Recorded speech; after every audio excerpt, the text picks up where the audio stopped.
ইলিশের কত করে দাম যাচ্ছে এখন? এবার মাছের জোগান খুব কম, তাই এক সেরের দাম 2 টাকা হয়েছে। এই রে, আমার পকেটে তো মাত্র 1 টাকা রয়েছে। এই যাত্রা তাহলে আর ইলিশ খাওয়া হলো না। যাই, আজ না হয় বেগুন ভাজা দিয়ে খিচুড়ি খাবো। কি ভাবছেন বাবু? না, ভাবছি ওই ইলিশ মাছের চেয়ে বেগুন ভাজার স্বাদ বোধহয় বেশি ভালো। চলি বুঝলে, কাল বরং বাজারে আসবো। সে তো হবে না বাবু, আপনার কথা আমি বুঝতে পেরে গেছি। আজ এই ভাই আপনাকে ইলিশ মাছ খাওয়াবে। এই লিন 10 রুপিয়া। না না, টাকা নেবো কেন? আর আপনাকে তো আগে কখনো দেখিনি এখানে। দেখবেন কি করে, আমি তো পিছলে মহিনাই এই রাজ্যে এসেছি।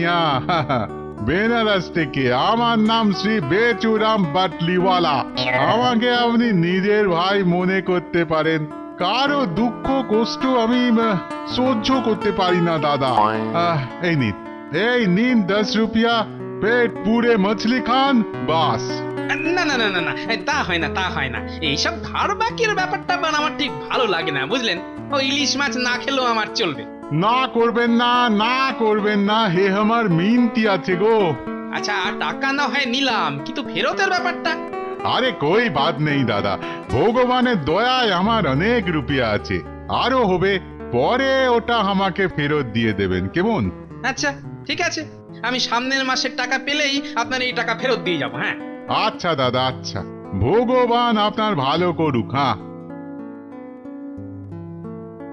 সত্যি কি আশ্চর্য ব্যাপার, এমন লোক আজকের দিনে আছে না?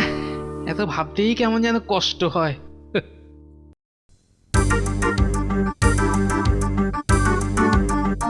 আমায় আমায় ছেড়ে দিন বাবু, আমায় ছেড়ে দিন। আমি আমি আপনার থেকে যে 5 টাকা ধার নিয়েছিলাম সেটা কালই ফেরত দিয়ে দেবো বাবু। হ্যাঁ, সে তো দিতেই হবে তোমাকে। ঠিক 17 দিন আগে তুমি 5 রুপিয়া নিয়েছিলে, তার মানে সুদে আসলে এখন সেটা 175 রুপিয়ায় দাঁড়িয়েছে। কাল ফেরত দিলে 18 দিনে সব মিলিয়ে তোমার 185 রুপিয়া দিতে হবে। হ্যাঁ, এত টাকা দিতে গেলে যে আমি মরে যাব বাবু, আমি মরে যাব। আমি আমি গরিব মানুষ বাবু, এত টাকা তো আমার নেই বাবু। দেখো ভাই, রুপিয়া ফেরত না দিলে কিন্তু আমি রাজা মশাইকে নালিশ জানাবো, তখন কিন্তু তুমি হাজতে ঢুকবে। হ্যাঁ, হুজুর, হুজুর আমাকে ছেড়ে দিন হুজুর, আমাকে ছেড়ে দিন হুজুর, আমাকে ছেড়ে দিন। আচ্ছা আচ্ছা আচ্ছা, একটা ব্যবস্থা হতে পারে। বলুন বলুন বাবু বলুন, আপনি আপনি যা বলবেন আমি তাই করব, বলুন। তো তুমি তোমার 20 বিঘা জমিন আমাকে দিয়ে দাও। বাবু বাবু বাবু, ওটা দিয়ে দিলে যে আমাকে আমাকে বউ বাচ্চা নিয়ে পথে বসতে হবে বাবু। ওগুলো আমায় না দিলে তোমার এই যে রাজার জেলে পচে মরতে হবে। হ্যাঁ, না না বাবু, না না না, আমি আমি দেব বাবু, আমি দেব, আমার আমার সব কিছু আপনাকে দিয়ে দেবো বাবু। এই, যাও, ওর সব কিছু নিয়ে এসো, যাও যাও যাও।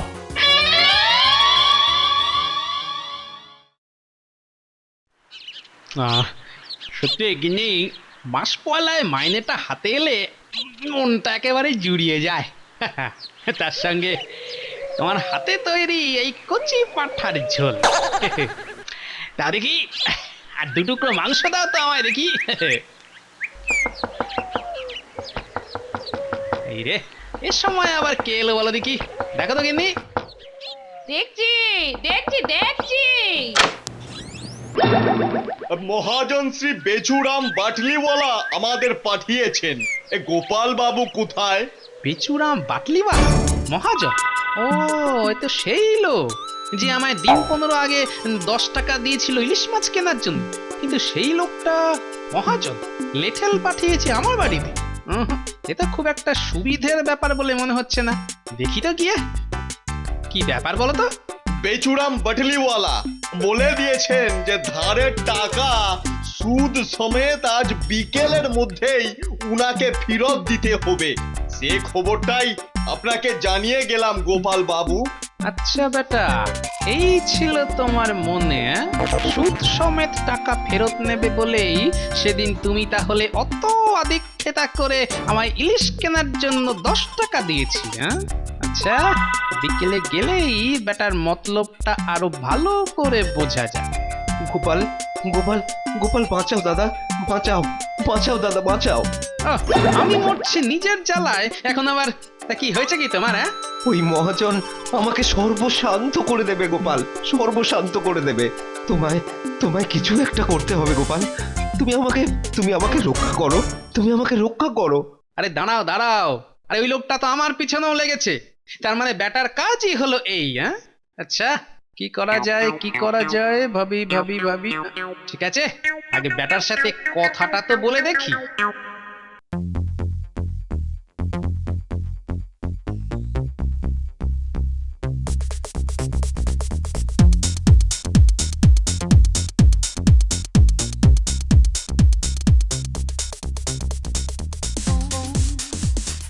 আরে বসুন বসুন বসুন গোপাল দাদা, বসুন। হ্যাঁ নিশ্চয়ই, হ্যাঁ ব্যাটা আমার নামটাও জেনে গেছে দেখছি। আসলে কি বুঝলেন দাদা, আমি গরিব মানুষ আর আপনিও ভদ্রলোক, মানে ভদ্রলোকের তো এক কথা নাকি, তাই না? আমার আর কিসের কথা, কথা তো আপনার। কি বলতে চান দেরি না করে খোলাখুলি বলেই ফেলুন। ইয়ে হুই না বাত, হ্যাঁ? আমার ওই রুপিয়া ফেরত চাই গোপাল দাদা। ও, ওই 10 টাকা? হ্যাঁ হ্যাঁ, এই নিন, আমি নিয়েই এসেছি। হ্যাঁ, আরে আরে করেন কি, দেখুন দেখুন গোপাল দাদা, দেখুন আমি ব্যবসায়ী মানুষ, আমার তো ধার বাকিরই কারবার, বুঝলেন কি না? তো ওই 15 দিনে 10 টাকার সুদ হলো গিয়ে এই 150 রুপিয়া, মানে আপনি আজ আমায় পুরো 160 রুপিয়া ফেরত দিবেন, বাস। 160 টাকা? বলি আমায় দেখে কি আপনার উল্লুক কিংবা জলপরি বলে মনে হচ্ছে নাকি, হ্যাঁ? যে আপনি যা টাকা চাইবেন তাই আমায় ফেরত দিতে হবে? এটা হয় না। এই এই মুখ সামলে কথা বলবে। এই কি মারবে নাকি, হ্যাঁ? এই, থাম। देखिए देखिए গোপাল দাদা, देखिए আপনি যে রুপিয়া নিয়েছিলেন তা সুদ হয়েছে যা, সে আমি যেমন করেই হোক আদায় তো করবই, এই তো हमारा কাম আছে, হ্যাঁ? এ ব্যাটা তো মোটেই সুবিধের লোক নয়। ওই লেঠেলগুলো যদি আমার ভুঁড়ির উপর 2-4 ঘা লাঠির বাড়ি মারে তো ফেটেও যেতে পারে, হ্যাঁ? না না, আগে তো এখান থেকে বেরোই, পরে ভেবে দেখা যাবে। কি ভাবছেন দাদা? না না, তেমন কিছু নয়, আসলে এক্ষুনি তো অত টাকা আনিনি। আপনি আপনি কাল আমার বাড়িতে চলে আসুন, হ্যাঁ? টাকাও ফেরত পেয়ে যাবেন, একটু খাওয়া দাওয়াও করে যাবেন। ইয়ে হুই না বাত। আচ্ছা আচ্ছা দাদা, কাল দুপুরে আমি আপনার বাড়িতে চলে যাব, তবে আগামীকাল আপনাকে কিন্তু আর একদিন বেশির জন্য সব মিলিয়ে 170 রুপিয়া দিতে হবে দাদা। হ্যাঁ হ্যাঁ, তাই হবে। এখন আমি চলি, কেমন?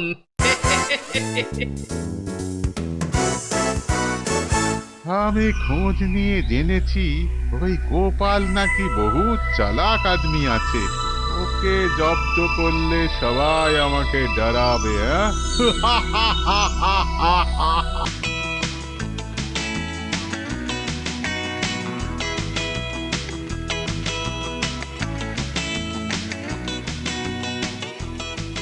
আরে গোপাল দাদা, ও গোপাল দাদা, দাদা ভাই, আরে গোপাল দাদা, ও গোপাল দাদা, দাদা ভাই, আরে গোপাল দাদা, কি চাই, হ্যাঁ? কি চাই? গোপাল দাদাকে একটু ডেকে দিন না, ওনার সাথে আমার একটু জরুরি দরকার আছে। উনি তো নেই, উনি তো সেই সাত সকালে কাজে বেরিয়ে গেছেন, ভিন রাজ্যে ফিরবেন আরো 2 দিন পর, হ্যাঁ? তাই নাকি? আচ্ছা, আমি তাহলে ভিতরে গিয়ে দেখি একবার।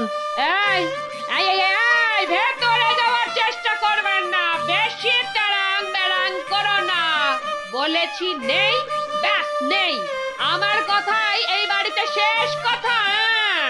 বাবা বাবা, গিন্নির একেবারে জবাব নেই। উপায়টা মাথায় না আসা পর্যন্ত গিন্নিকেই ঢাল করতে হলো, কি আর করা যাবে। আচ্ছা আচ্ছা আচ্ছা হ্যাঁ হ্যাঁ, আমি চলে যাচ্ছি, তবে আমার রুপিয়া আমি নেবই। 2 দিন বাদে কিন্তু সুদে আসলে হবে 190 রুপিয়া। হ্যাঁ বাস, আমি এখন চললাম। হ্যাঁ যা করার তাড়াতাড়ি করতে হবে, তাড়াতাড়ি করতে হবে।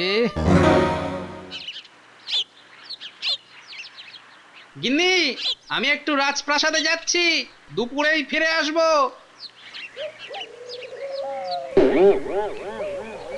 রাজামশাই আমাদের পাঠিয়েছেন ভাঁড়মশাই। তো পালকি দিয়ে পাঠিয়েছেন বুঝি? তা ভালো, তা ভালো।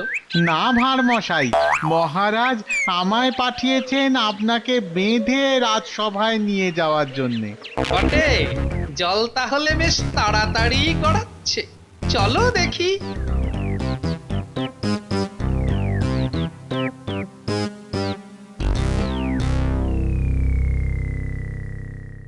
রাজা মশাই, হ্যাঁ গোপাল দাদা আমাকে মুখের ওপর বলে দিল রাজা কৃষ্ণচন্দ্রের রাজ্য নাকি এইভাবেই চলে।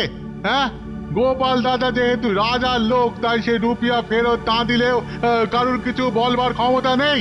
হায় হায় হায়, বেনারসে থাকতে আপনার কত সুনাম শুনেছিলাম মহারাজ, কত সুনাম, আর আজ সব সব মিথ্যে হয়ে গেল। চুপ করুন আপনি। দরকার হলে আজই উনি গোপালকে উপযুক্ত শাস্তি দেবেন, তাই না মহারাজ? আজই আমি জেলে ঢোকাবো গোপালকে। ওর ওর এত বড় সাহস যে বলে কিনা আমার রাজ্য এভাবেই চলে। এসব কি হচ্ছে? আমার তো কিচ্ছু মাথায় ঢুকছে না, কি জানি বাবা। গোপালকে এখনো আমার সামনে আনা হচ্ছে না কেন? পেয়াদা তাকে আনতে গেছে মহারাজ। আমি এসে গেছি মহারাজ। গোপাল, বলুন মহারাজ। তোমার তোমার এত বড় সাহস যে তুমি আমার নাম করে বলেছো যে এই বেচুরামের টাকা দেবে না? নিশ্চয়ই দেব, কিন্তু সামান্য টাকার কি এত টাকা সুদ হয়? এখন তো এ দাদা আপনার সামনে মিথ্যে বলবেই মহারাজ। হ্যাঁ আমি সামান্য সুদ নিই, সামান্য। দয়া করে সুবিচার করুন মহারাজ। আচ্ছা মহারাজ, আমার কথাটা আগে শুনুন। তোমার তোমার কোনো কথা শুনতে চাই না গোপাল। কালকের মধ্যেই, হ্যাঁ কালকের মধ্যেই তুমি ওনার টাকা সুদে আসলে ফেরত দেবে, নয়তো আমি তোমার গর্দান নেব। কিন্তু মহারাজ। চুপ, একদম চুপ, বেরিয়ে যাও, যাও বেরিয়ে এখান থেকে। টাকা ফেরত না দিলে কালকেই কিন্তু তোমার শেষ দিন গোপাল, এই আমার শেষ কথা। যে আজ্ঞে মহারাজ, কালকেই আমি ওনার টাকা ফেরত দিয়ে দেব। আপনি ধন্য মহারাজ, হ্যাঁ ধন্য। আপনি আপনি আমার বড়ই উপকার করলেন। দাঁড়াও বেটা, তোমায় আমি মজা দেখাচ্ছি।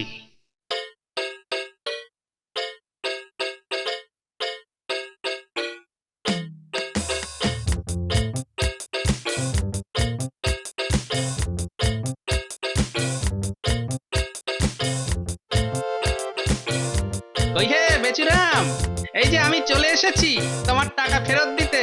হ্যাঁ সে তো আসতেই হবে, না হলে তো ঘাচাং।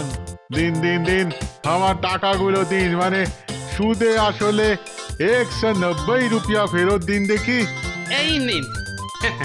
এই হলো এই ল্যাংড়া আমের একটা আটি।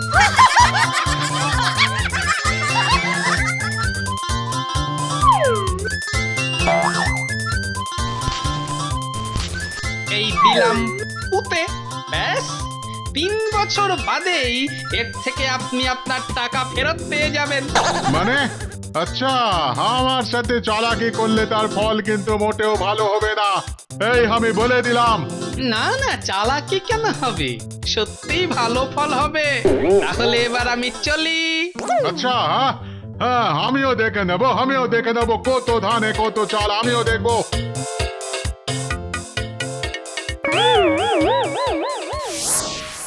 আপনার এই গোপাল ভাঁড় তো ডাকু আছে মহারাজ, একটু আমের আঁটি দিয়ে বলে কিনা সব টাকা শোধবোধ হয়ে গেল। হ্যাঁ হায় হায় হায় হায়। সে কি, গোপালের এত বড় সাহস! ওনার টাকা তুমি এখনো ফেরত দাওনি কেন শুনি? দিয়েছি তো মহারাজ, নিজে হাতে গিয়ে দিয়ে এসেছি। জুটবাদ মহারাজ, জুটবাদ। ঝুট নয়, থাচ। আমি গিয়ে ওর উঠোনে একটা খাঁটি ল্যাংড়া আমের আটি পুঁতে দিয়ে এসেছি মহারাজ। 3 বছর পরে তার থেকে গাছ গজিয়ে সে গাছ বড় হয়ে যাবে, তাতে অনেক আম ধরবে। সেই আম বাজারে বিক্রি করলেই উনি হাজার হাজার টাকা পেয়ে যাবেন, পেতেই থাকবেন। ব্যাস হয়ে গেল সুদে আসলে সব শোধবোধ। এই তোমার এত বড় সাহস যে আমার সঙ্গে তুমি ইয়ার্কি করছো গোপাল? আর কি নয় মহারাজ, যদি 10 টাকা 18 দিনে সুদে আসলে 190 টাকা হয়, তাহলে আমার যুক্তিতেই বা ভুলটা কোথায় বলুন মহারাজ? সে কি 10 টাকার 18 দিনের সুদ 180 টাকা? এ আবার কোন গল্প শোনাচ্ছ গোপাল? গতকাল এই গপ্পই তো শোনাতে চেয়েছিলাম, তা আপনারা শুনলেন না, তাই টাকাটা শোধ দিয়েই দিলাম। এই এসো তোমরা। দেখুন মহারাজ, দেখুন দেখুন, এইসব গরিব মানুষদেরও ওই রকম চড়া সুদে ঋণ দিয়ে ওই লোকটা ওদের ঠকিয়েছে। ওদেরই জিজ্ঞেস করে দেখুন মহারাজ।